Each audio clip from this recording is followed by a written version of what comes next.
Hey everyone, welcome to my channel. I'm really glad you're here.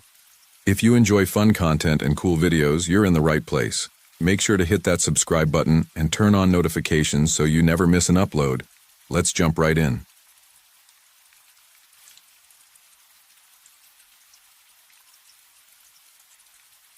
I've been a national park ranger for close to 2 decades. Protocols have changed a lot in that time. I write this just to try to keep people safe for the next time you venture to the big outdoors. Let me tell you about the last park I worked. I can't be too specific about the location for my job's sake. Anyway, we had clusters of campsites that we rotated annually. The idea was to prevent one group from getting overused and worn down, let nature regrow a little bit. The winter had just passed, and our big summer season was a few months away. I'm sent out to check the suitability of the campsites to decide which ones need time to recover, and which ones we can open up. Winters here are cold. Not too many people camp during the winter aside from rugged masochists and Boy Scout troops led by people who believe they are rugged masochists. I didn't expect to find much out of the ordinary. The first site was clear and ready to go. As I'm trekking to the next site, I see what looks like some debris and junk down a ways in a river valley. Looks like some jackasses set up an unauthorized camp down there. Usually when that happens, they leave garbage and smoldering fires. This is going to be a pain to clear up. I approach, seeing the telltale wreckage of what must have been one hell of a party. Shit scattered everywhere, the skeletons of tents still raised up, and blood. I stop, and time stops with me. Pools of blood are spread out along the ground, next to signs of something heavy being dragged into the brush. I pull my radio off my belt and pause. I then pull my Glock 22 out of my holster and rack one round. I'm a certified law enforcement officer, but I haven't had to use my gun in a long time. I quickly look around for any movement and get on my radio and call in for backup. While I wait, I listen. Silence. Silence in nature isn't good. Prey get quiet when they sense a predator. I hope all the birds are being still on my account. I edge forward slowly, looking for anyone or anything. A shredded plastic cooler? A tent that has been annihilated, with more blood splashed on the walls and inside. People died here. I know it. You can't lose that much blood and just walk off. But no people. Shreds of clothes, and a little viscera drawing all the goddamn flies here. But no people. I've seen bears rummage through camps and destroy anything that looked edible. There are wild hogs here that cut trails through the deep brush and are even more dangerous than the bears. But this isn't either of them. The devastation here, it's just too much. Some scourge of God came through here and just ripped everything to pieces. Finally, backup arrives. I'm sent to report to HQ. They even brought medics out here. I don't know why. There's no one here to save. One of the new recruits vomits at the scene. I'm glad to get the hell out of here. I get back in HQ as a buzz. Only for people work here, but calls are ringing, printers printing, and the air feels electrified. The manager sees me and signals me to his office. He's pale, ashen-looking, with bloodshot eyes. I sit down by his desk, and he goes to the door and locks it. I've never seen him lock that door. He asks me what I saw. I tell him, uninterrupted. He looks even paler afterward, and his hands tremble a bit. There's a very long pause, and I expect more questions. He doesn't ask any. I leave, then hear the door lock behind me. After a few minutes, I hear him call someone up, and a long, low conversation ensues. I never see him again. Word comes down from on high. We're assigned a new manager, one who excels at what he calls crises. His first order of business, a controlled burn of the unauthorized camp and the sites closest to it. I'm not arguing. I watch the smoke rise in the distance and pray that's the end of it. New orders. Relocate the existing campsites closer to HQ. Before we do that, we stake out a few trail cameras at the new locations just to make sure it's not in the middle of a nesting ground. We put up a few cameras pointed at the hog trails through the brush for good measure. A couple days pass, and we go out to collect the footage. The new manager takes it all and starts studying it in his office. A couple hours into reviewing, he freaks out, starts screaming and yelling, gets on the phone, calling up the line, spitting more obscenities. He spends the rest of the day and that night in the office, calling up specialists and planners. Next morning, I show up for a meeting. Manager doesn't look like he slept. Massive changes afoot. He lays out our new plans, including massively bright lampposts circling the park border as well as floodlights around the ranger station. Campsites need to be moved even closer in. Clear lines of sight from the light, if possible. I butt in, telling him that defeats the point of going camping. If you're just going on a short walk through the grass, then setting up so close you can see the parking lot, he tells me to shut up, that it's just the start. The park now closes at sundown, sharp. Also, we're now required to have a long gun on our person at all times.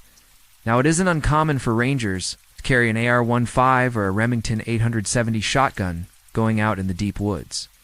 There are wild and rabid animals out there. The real concern are massive pot growers. These aren't your chill neighbor who hides a few plants behind the tomatoes.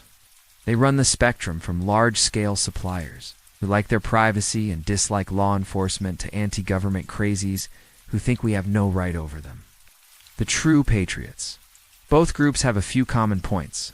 They tend to be well-armed. They do not like lawmen.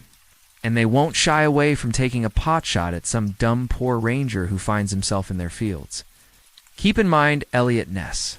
Mr. I fought Al Capone, and one got scared off busting up. Appalachian moonshiners because they constantly sniped at him in the foothills. They shoot to kill. Those are the reasons we keep the big guns around, not routine patrols. I drew the short straw and got the overnight shift. Manager tells me more changes to protocol will be listed when I return. Overnights used to be easy. Monitor the radios, bust up the parties if needed, check for poachers if they're operating nearby, make sure the forest doesn't burn down. I clock in, and per instructions, go to the gun cage. My things have changed. Our shotguns have new rifled barrels so they can handle the solid slugs we've been issued. That's the kind of firepower you want to take down a charging bear. God forbid you ever need it. The AR-15s have been stepped up too. The old 15-round magazines have been replaced by 30-round ones. Someone even snuck us in hollow point rounds. Makes no damn sense. Shooting in the woods, you need full metal jacket ammo so the rounds don't go wild when they touch a twig. Hollow points just exist to do more tissue damage. This is ridiculous. This is overkill. We're not a war zone. We don't need this firepower. Next to the radio, there are new instructions. Now, we're not allowed to directly respond to emergency calls. We can reply, figure out what the issue is, then we report to a new phone number I don't recognize. Time passes slowly tonight. I'm not even allowed to leave the building until sunup. A few uneventful nights pass. The new floodlights and lampposts are frying my eyes. It's so bright out there, a blind man could see. A week later, some kids roll into the lot. They grab their backpacks and start hiking up the ridge. I know what they're up to. No one has booked a campsite that night. Cheap young ones going on a campout that will be a raging party.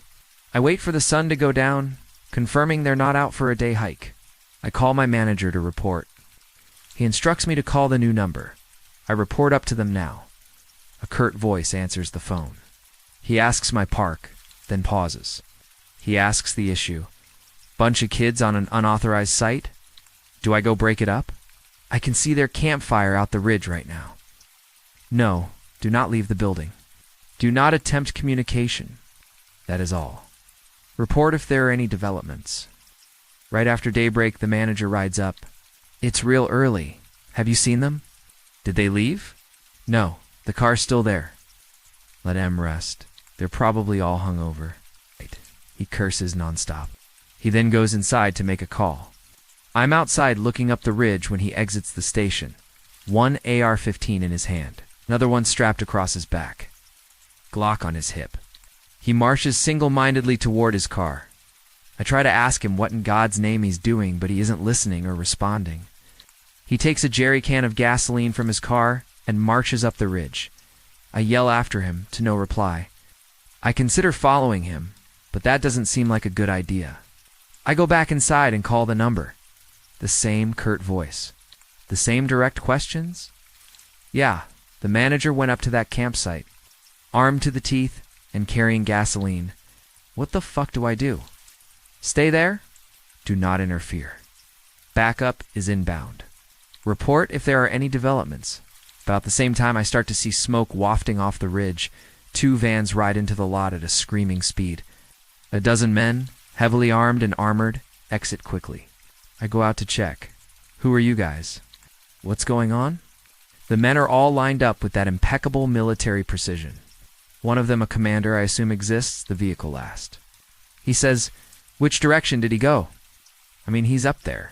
I point at the increasing smoke. The men fan out and start jogging up the ridge. I hear rifles cocking as they leave. I try to shout after them, but no response. I look at the vans they came in. Large, nondescript. They just say Doi Response Team on the side. Half an hour later, they return, dragging the manager with them. He is bound in zip ties. He screams, "I did what needed to be done. Trust me, it's worse than they thought. We can't stop this. Burn it all." They throw him in the back and sedate him. The commander approaches me. My neck hairs bristle in cold fear. I need to see the office. All computers and anything with a hard drive is coming with me. He mentioned videotapes. I need those too. I unlock the doors and they ransack the place. Everything gets taken. Printed reports from the last few years disappear into those vans.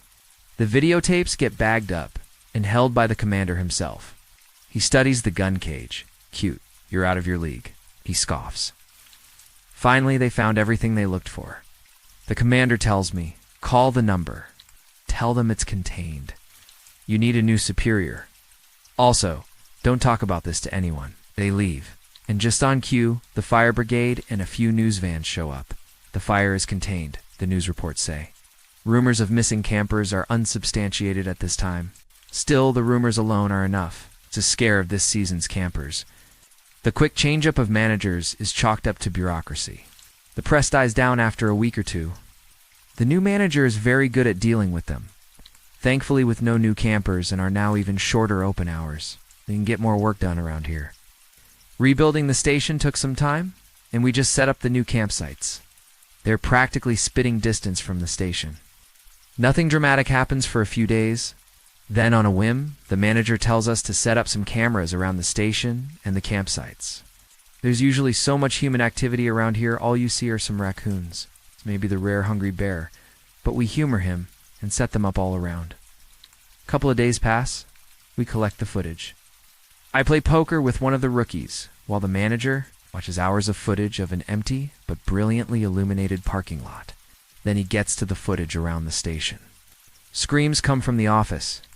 We barge in and he's stamping on the camera hard drives, gibbering things I can't understand. Along the lines of, told me it was clean, safe, no recent activity. Bullshit here, I'm not going to do it. He barks at us to leave. Later, he makes a call. Rookie goes up to the door and listens in. Rookie comes back reporting, "Yeah, he's demanding a transfer." Says they lied to him. Something about they didn't do their jobs properly. He's not prepared or equipped here. Then I just heard the phone click and some sobbing. Hours later, my manager exits the office. His shoulders are slumped, defeated. We cut our hours even further, practically open on weekends only. We'll have a full staff ready those days, but a skeleton crew the rest of the time. Campers are required to check into one of the closest sites. No campsite, and they're told to leave. We are not authorized to leave the station after dark under any circumstances. In an emergency, do not call 911. Call the number and do exactly what they say. We draw straws for who gets overnight shifts. Why we need to stay overnight if we can't do anything is beyond me. I asked the manager about it, and he just said that's standard. Protocol is to have someone on hand to report any irregularities overnight. I have to work my overnight shift. I keep my phone close, the number dialed in, ready if I need to call. It is a bad night. I just wind up pacing around with my shotgun, glancing into the bright floodlights, trying to see what's past them. I hear crickets, and it relaxes me. Prey is quiet when predators are around. It is a long night. The next night, my manager draws the short straw. He seems resigned. In the end, We all have to take a turn. He brings the brightest damn tactical flashlight I've ever seen. Said he bought it just because he's afraid of the dark. He isn't really. He's afraid of the things in the dark.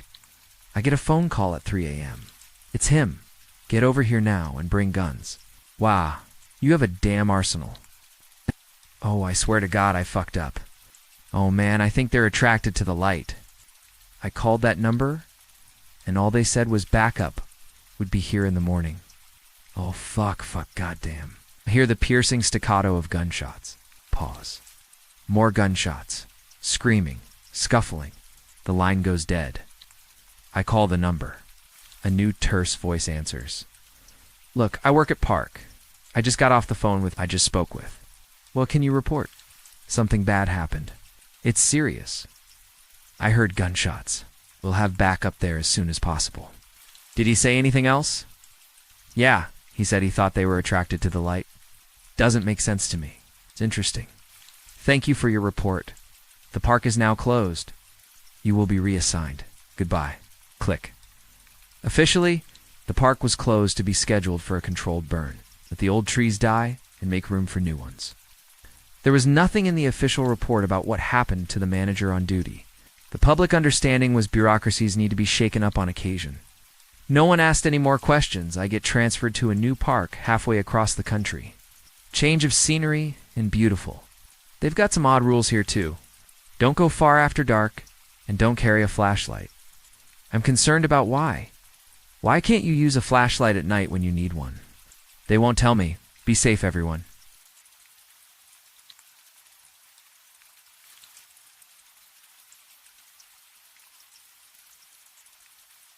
When the third call came in, we knew we had a problem. They all described the same thing. A man in a black jacket following them at a distance as they hiked through the forest. The man didn't say anything. He had a hood pulled tight over his head. No one saw his face. All 3 sightings occurred up over the ridge to the west of the station. Someone had to go and take a look. Jim and I played a lightning game of rock, paper, scissors. It's like the man can read my mind. I clipped a radio to my belt and jumped in the truck. Hikers often report seeing something strange out in the forest. The dark spaces between the trees play tricks on the mind. That and the isolation.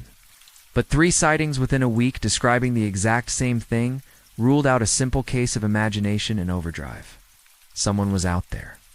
The question was who and why. I rambled up the slope as far as the truck would take me and then jumped out. I still had to negotiate the worst part of the ridge.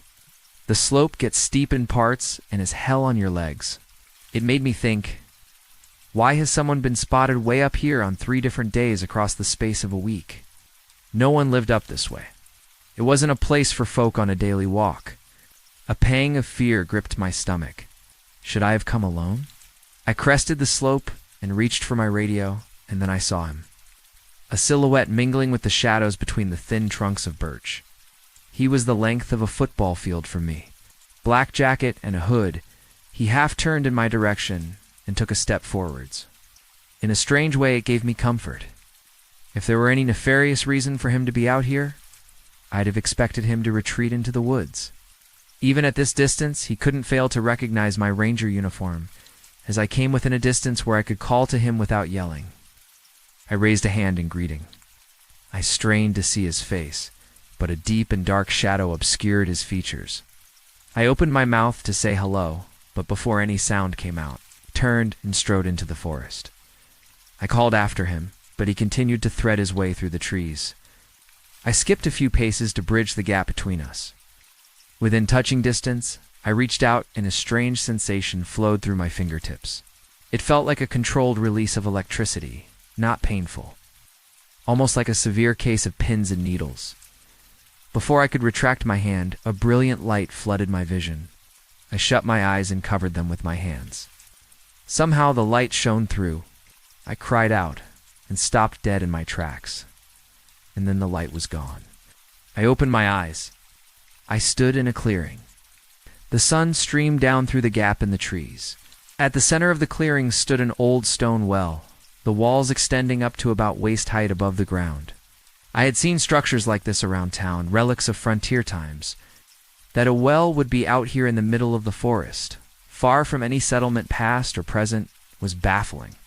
The man in black stood behind the well and motioned me toward it. I approached the well, adrenaline sending my heart into a frenzy. Why had he led me out here? The sun warmed my shoulders from above. Despite the bright sunshine, the man's face remained shrouded in shadow. He pointed to the well. I stopped a few paces short. Something about this wasn't right. Everything about this wasn't right. Did he mean to throw me down? A voice sounded in my head. It did not come via my ears, but seemed to somehow feed directly into my brain. You must look. I watched the man suspiciously and inched closer to the well. The mortar between the stones crumbled and moss stained the outside face green. This well was old. I saw something strange on the inside face, writing, something carved into the stone. It read, "Truth lies at the bottom of a well. What truth?" I peered down. The shaft was deeper than I expected. Black shadows shrouded the walls at the base. All was dark, except a sliver of light reflecting off the water sitting at the bottom. The reflection shimmered as if tiny waves swept over the water. I lowered my head and squinted. An image appeared in the bottom like a movie projected onto a screen. The image sharpened and came into focus. The forest at night, under a full moon. Mist mingled with the trees. I felt the cold. I did not imagine it, but felt it. My skin prickled, and I shivered. A road snaked up through the forest. I recognized it. It is a few minutes north of the ranger station. A figure walked beside the road. He wore a black jacket, the hood pulled up over his head. It was the same man who led me out here. A set of headlights flickered through the trees and then came into focus. The man in black stuck out a thumb. The images cut to the inside of the car. For a moment, a bottle of whiskey obscured the identity of the driver. When the bottle lowered, it was Jim who appeared. Music blared from the radio. The revs on the dial pushed into the red. I turned away from the movie playing at the bottom of the well. This was madness. The man in black, the hitchhiker, pulled back his hood. His face was youthful and innocent, but there was something wrong. His skin wrinkled and pulled away from his eyes, revealing a ring of red around the perimeter. 2 black holes were where his nose should be. Blood poured from his mouth, and a few teeth were missing. The temple on the right side was caved in. I took a step back and cried out. I almost turned to run, but the hitchhiker held up his palms. He pointed down the well. I hesitated. The words repeated in my brain. You must look. My legs were jelly. My mind was torn. Part of me wanted to run and get as far away as possible, and the other part wanted to see what was down at the bottom of that well. I stepped forwards and looked down. The projection at the bottom of the well resumed. The bottle of whiskey slipped from Jim's grasp. One hand pulled and pushed the steering wheel as the other fumbled at his feet for the bottle. The truck drifted and then overcorrected. The man in black stood by the side of the road with his thumb outstretched, had no chance. The truck skidded to a stop. Jim breathed rapidly from behind the wheel. He searched the rear vision mirror and found a black lump at the side of the road. He turned to confirm what the mirror told him. He put the truck in gear and drove. He rounded the next bend and stopped. The road was quiet. He killed the headlights and reversed. Under the pale light of the moon, Jim dragged the hitchhiker off the side of the road and into the forest. He came to a gully and tumbled down the bank. Jim scrambled back up the slope and pulled the hitchhiker down. Jim paused for a moment at the bottom, watching the face of the hitchhiker. Before setting to work covering the body with branches and leaves, the moon grew and brightened until the light forced me to close my eyes. When I opened them, I was back in the forest. The clearing and the well and the man in the black jacket were gone. I walked back to my truck. I sat there for 15 minutes before starting the engine and driving back. I searched the parking lot for Jim's truck. It wasn't there. Jim narrowed his eyes when he saw me. I didn't blame him. I was white as a sheet and knew it. He asked me what I saw, and I told him nothing. I stammered a question about his truck. He paused and licked his lips and told me it was in the shop. I told 2 lies the following morning. The first was to our boss. I told him we'd had another call about a man in a black jacket and that Jim and I would take a look. The second was to Jim. I told him we had a report of a tree down on a walking trail and we had to go clear it up. We got in the truck. I took the road I saw in the vision at the bottom of the well. I knew the curve. When you take a road every day, you get to know it almost to a point you could drive it with your eyes closed. I stopped right at the spot where Jim had smashed into the hitchhiker. Jim looked over at me, confused. Which walking trail were we going to? His hands shook. I got out of the truck and instructed him to follow. We were taking a shortcut. I had to see it for myself. If what I had seen in the well was the truth, then the boy might still be there in the gully where Jim left him. And I had to know if it was Jim, and the only way to do that was to have him there. To see the look on his face. To see it in his eyes that it was him.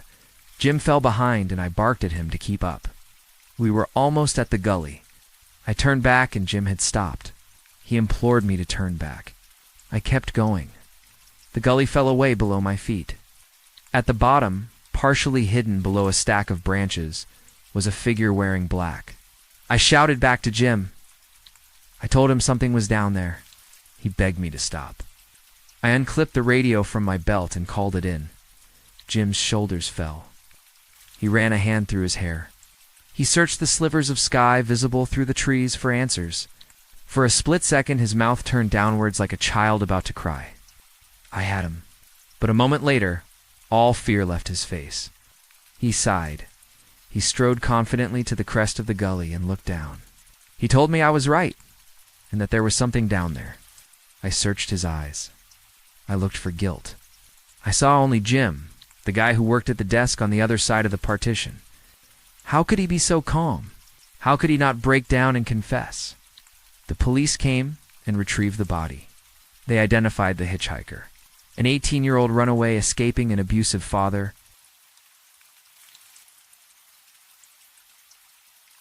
Two officers interviewed me in a small room. I told them we had found the body by accident. They found it strange we had reports of a man matching the hitchhiker's description from the last week. I agreed, but I could not explain it. There was no way I could tell them about the well and what I saw in the bottom. I only told them that I thought it was strange that Jim suddenly didn't have his truck.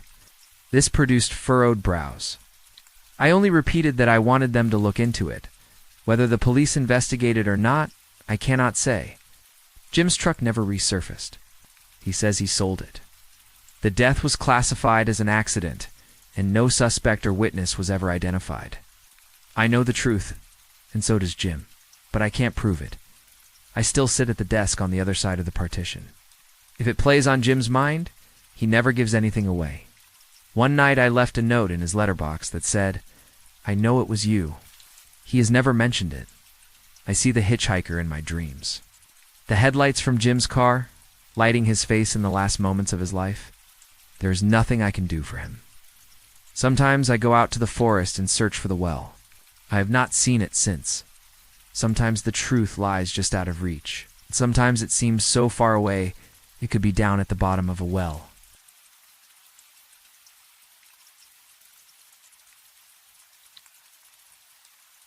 Hello everybody, my name is Denver Dark. I'm 19 years old, fresh out of high school, working as a park ranger at Caledon State Park in Virginia. My job is pretty easy. I don't usually patrol the park. My job is to sit in a radio room and wait for people to call in if they need assistance. This can range from someone needing the bathroom door unlocked to a drunken fight. A couple of months ago, though, I had an encounter with some type of creature, or maybe even an alien, I'm not sure at this point. This forever scarred me, and I will always be paranoid of the forest. It was a normal evening at the park. I looked over at the clock on my desk as it clicked over to 6 p.m. Well, here goes to another night by myself, I said out loud as I saw all of the other park. Rangers packing up to leave. Another hour passed, and as I was eating my dinner, static started coming through the radio. After a couple of seconds of just the static, a girl's voice started to come through. "Hello? Hello? Is anyone there?" I paused for a second after chewing another bite of my food. I had never heard anything like this over the radio before, so I picked it up. "Hello, this is Officer Dark here. Yes." She yelled before continuing her sentence. "Please help me. Something is chasing me." I was dumbfounded. The creepy part was, she didn't say someone, she said something. Quickly calmed myself before responding. "Calm down, miss. Tell me where you are so I can send help out immediately." "I'm at the old watchtower on the northeast side of the park. I ran here after it chased me out of my cabin. Please, please send help. I think it's close." "It's all right, miss. I'll send help out him." I was cut off by her SHHHH. Stop talking. Listening to the radio. Then I heard a very soft but aggressive growl come from the speaker. "Oh God, it's here." As she finished her sentence, I heard a crash of a window and a large thud on a wood floor. The radio cut out. I was in complete shock. Did I just witness someone die? After about a minute of me being absolutely glued to my seat with terror, I started to gather a plan in my head. I spun around in my chair and grabbed the old park map off of the desk next to me. I unfolded it, frantically scanning it, looking for an old watchtower. There it was on the northeast side of the park, just like she said. To the looks of it, it would take me about an hour to walk there. I got up from my chair and walked over to the gun cabinet, unlocking it with the keys I had in my pocket. I grabbed the first gun I saw, a 12-gauge shotgun, along with some extra shells. I also saw the flare gun on the top shelf, and decided to take that too. Before leaving the station, I made sure that I had everything that I needed. Shotgun, flare gun, flashlight, radio, pocket knife, and the map. I'm not gonna lie, I was scared to go out into the woods after that whole event. I also hated the idea of being alone, but I knew I couldn't just sit there and do nothing.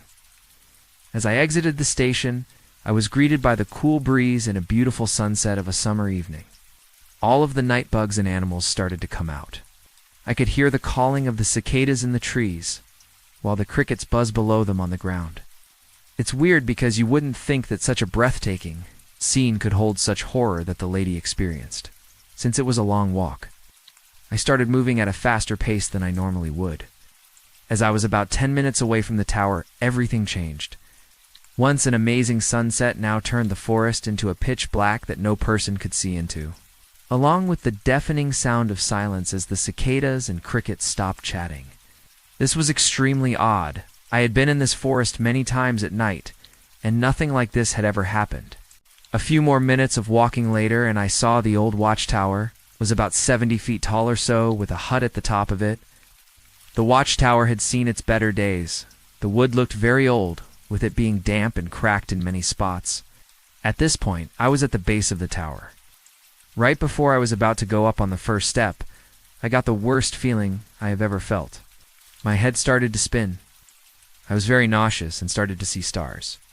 As this continued, I thought I was going to pass out. As the darkness around my eyeballs started to grow, everything stopped. I was normal again. Except for one feeling, it felt like something was staring at me. I swear I could feel its eyes piercing into the back of my head.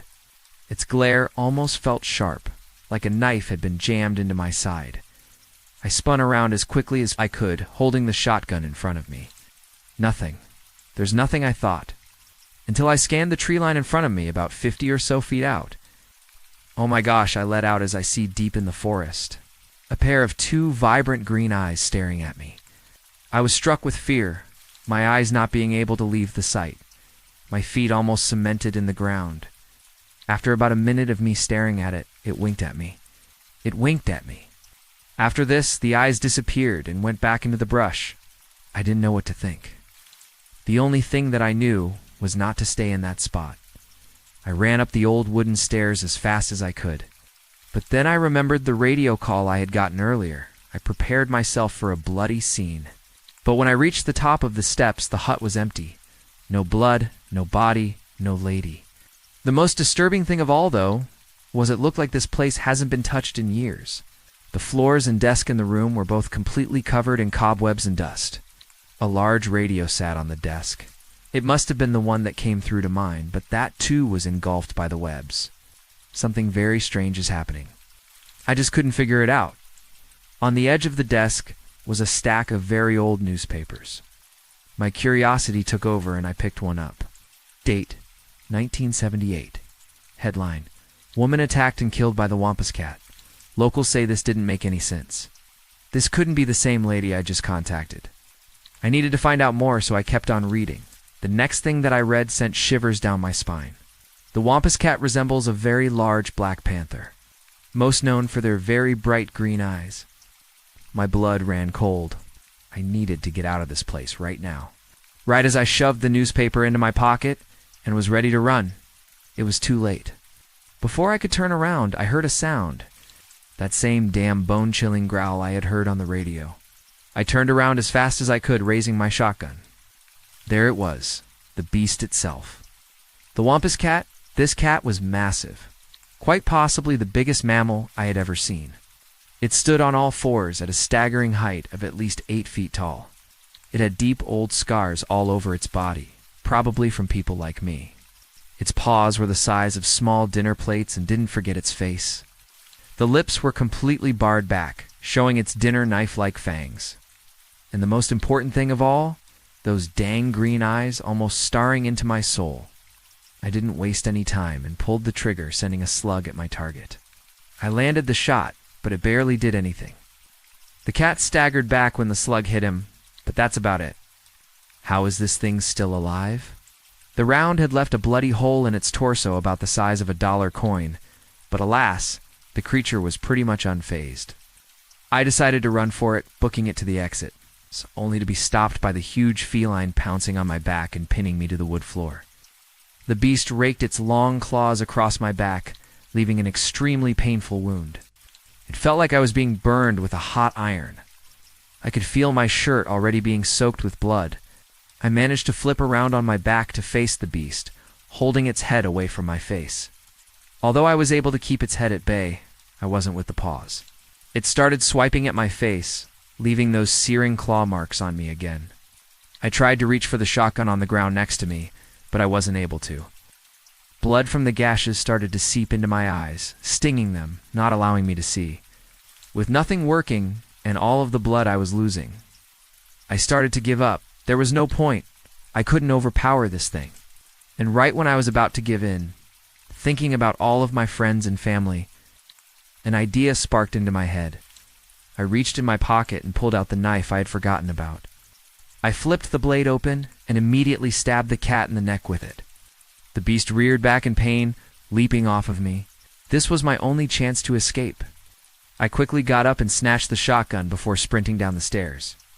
I had a head start, but the cat was catching up. As I reached the bottom, it was already halfway down. I didn't have any time to spare. I ran immediately to the trails, not looking behind me. I could hear the big, heavy footsteps of the beast on my tail end. I knew eventually it was going to catch up, so I turned around, pumping 2 more slugs in it, staggering it again. I could tell it was hurt because it was moving a lot slower. I fired again in its direction, landing another shot with a bloody splat. Then the cat stopped running, turning around and slowly jogging the other direction. It finally gave up. This didn't stop me from sprinting back to the station. I used every bit of strength and willpower to make it back. As I busted through the door of the building, the biggest wave of relief came over me. I had one. I had beaten that thing. After attending to my wounds and grabbing a glass of water, I sat down in my desk chair, thankful to be alive. While reaching into my pocket to take out my phone, I felt paper. Ah, the newspaper. I pulled it out, scanning the article once again, realizing that I missed something before. The woman's body was found in the watchtower of Caledon State Park, her body being mutilated, even missing some of her limbs. Even though she was killed, many of the people in the park say they can still hear her calling for help, just like that same night she was murdered. I was completely shook. I didn't know what to think. Was it a ghost or maybe a spirit? And right as I put the newspaper down, the radio buzzed, playing that same voice that started this all. Hello!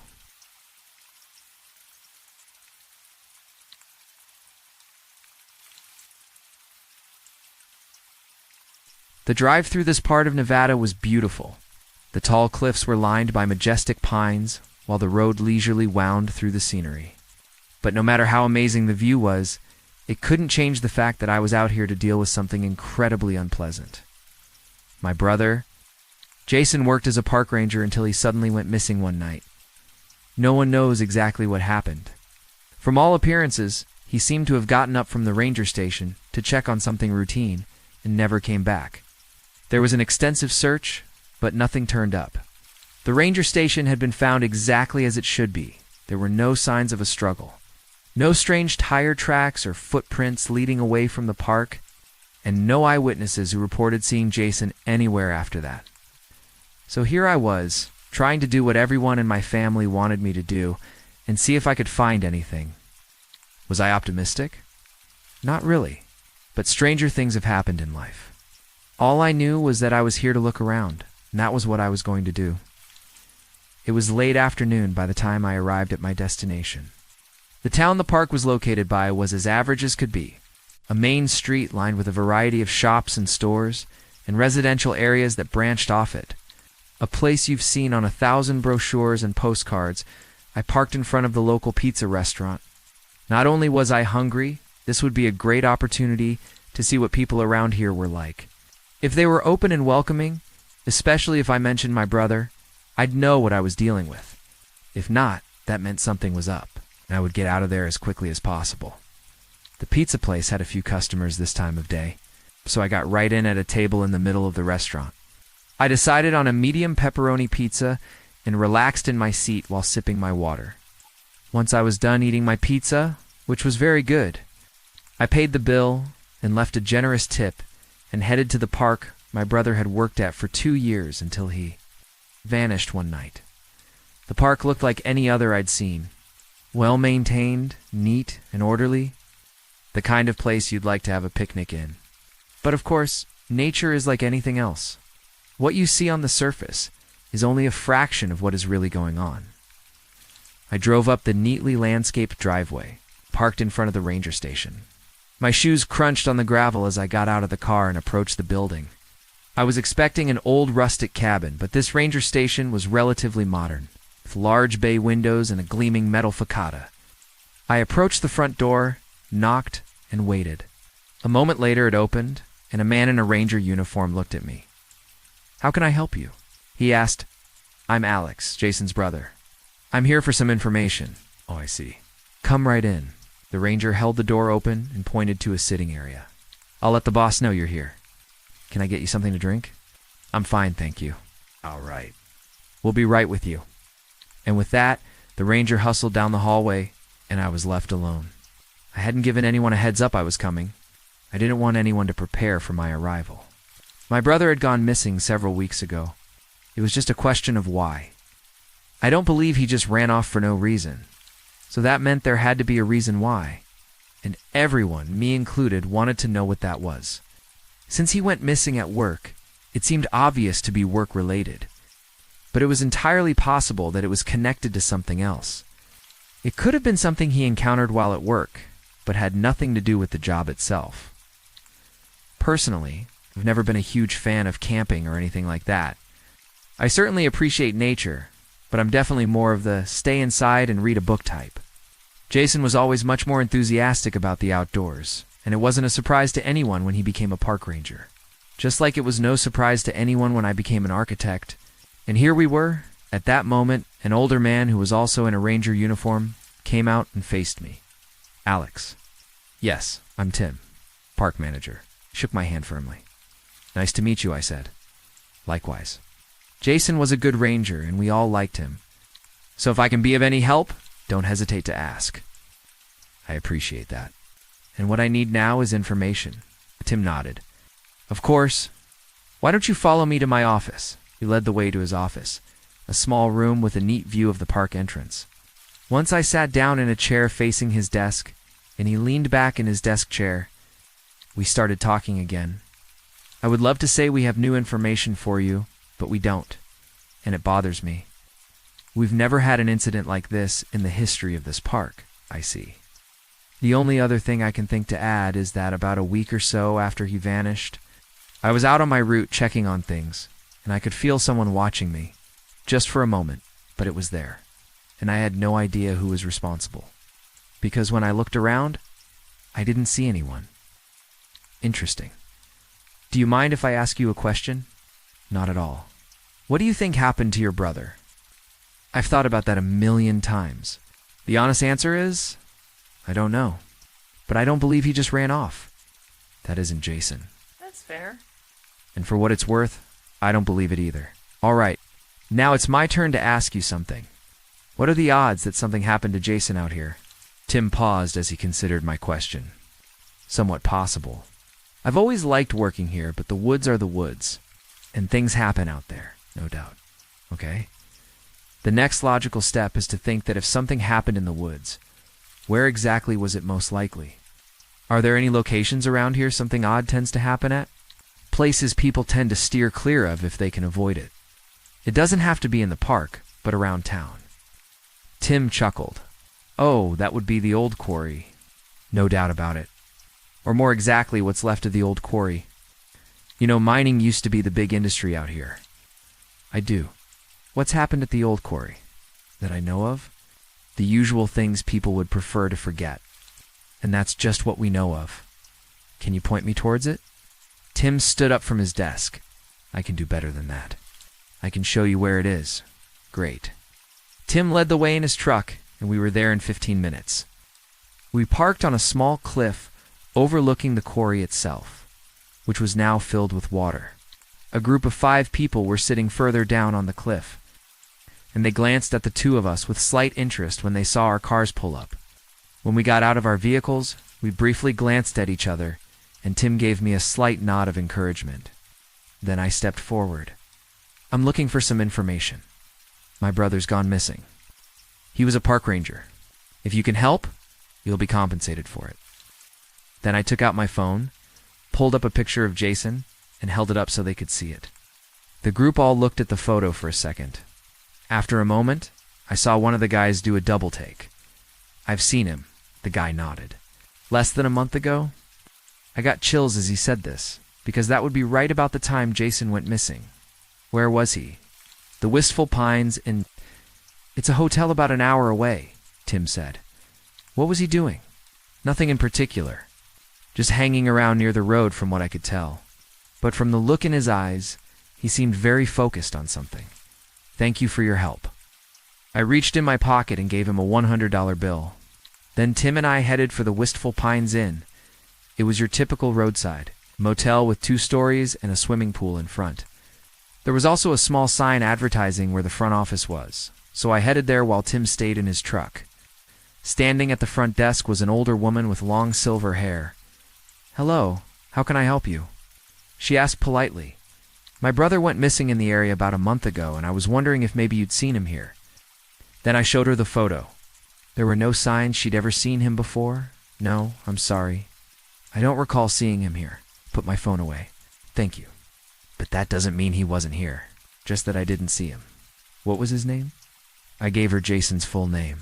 She deftly typed it into the computer in front of her and paused for a moment. Nope. Nothing in our records either. We don't have security cameras, so there's nothing to check there, I'm afraid. I really appreciate your help. It was a long shot anyways. A tip. She nodded.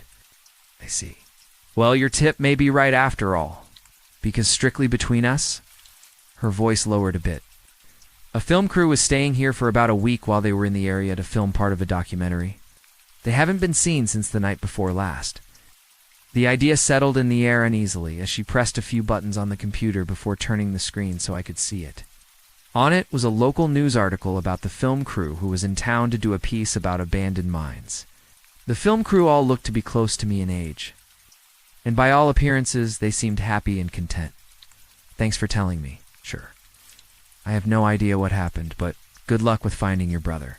Come back if you need anything else. Thank you. Then I left the office and told Tim what I found out. He sat there quietly for a moment before he started talking.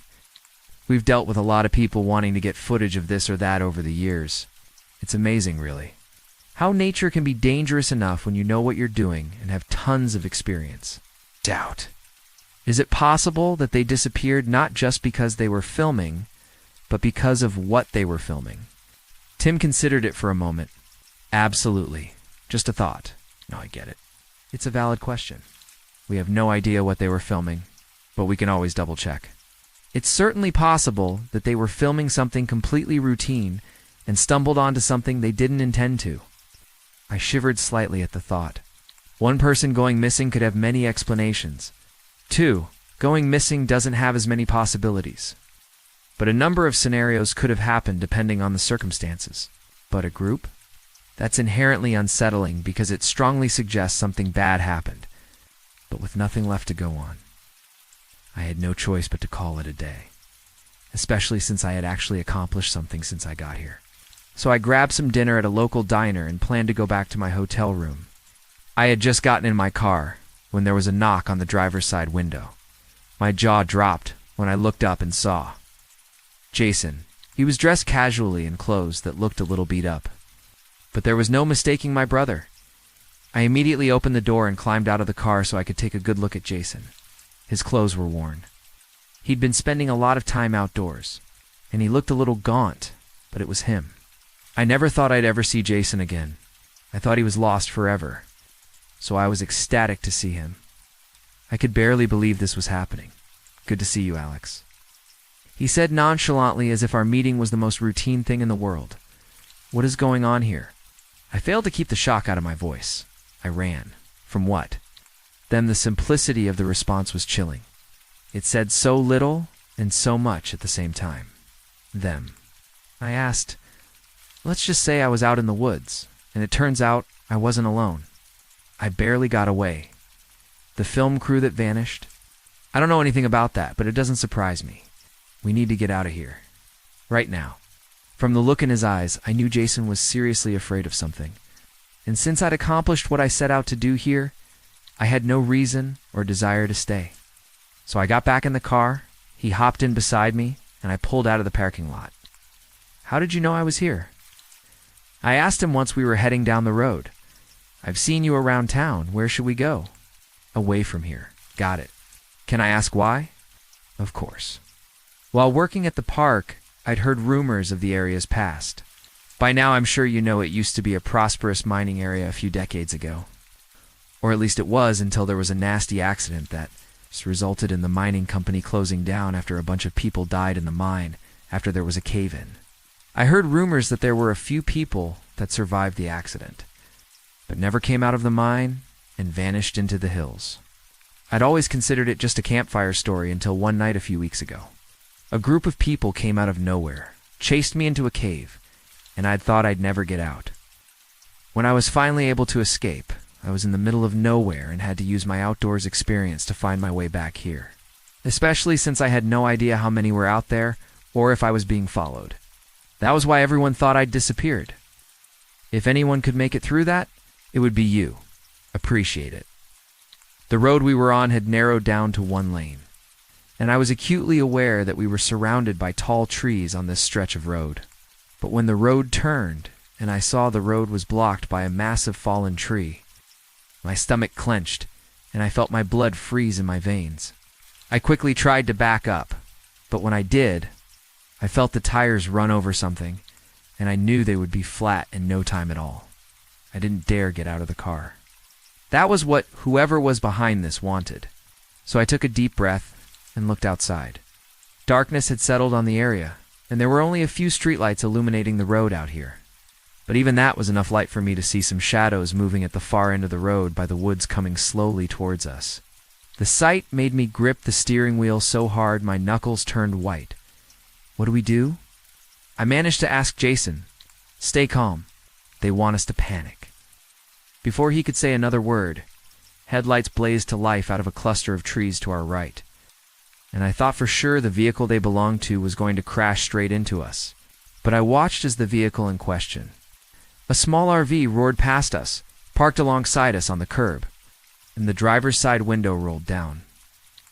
I got another shock when I realized it was one of the members of the missing film crew. Get in, she yelled to us. She didn't need to tell us twice. Jason and I immediately got out of my rental car and ran to the RV's door and climbed inside. Once Jason slammed the door shut, the driver immediately took off and we were out of there. As I tried to catch my breath, I found myself face to face with the rest of the film crew, who were sitting comfortably around the RV's interior. Thanks. I said once I'd sat down on the floor. No problem. A woman with curly blonde hair who was sitting in an armchair said, "We'd been watching what they were up to for hours. We knew they were up to something. We were just waiting for them to act so we could do something about it." Is that why no one's seen you guys for a while? Jason asked. A guy sitting on the couch nodded. Yes, we'd stumbled upon them while researching a different abandoned mine, and it became the subject of our footage. Are you that park ranger who went missing? Uh-huh, Jason said. I stumbled across them too. Jason and the film crew talked for the rest of the drive until we eventually made our way back to town and went straight to the police. After we explained what happened and the film crew showed them the footage they had, the police went out to where my rental car had been left on the road. It was just as we'd left it. They searched the area thoroughly, and nothing ever turned up. But at least now everyone knows to be alert, and that's something. After that, Jason came home, and everyone was beyond stunned by what happened. No one was surprised when he took another park ranger job, but this time much closer to home. The documentary the crew had been working on was eventually released and won some awards.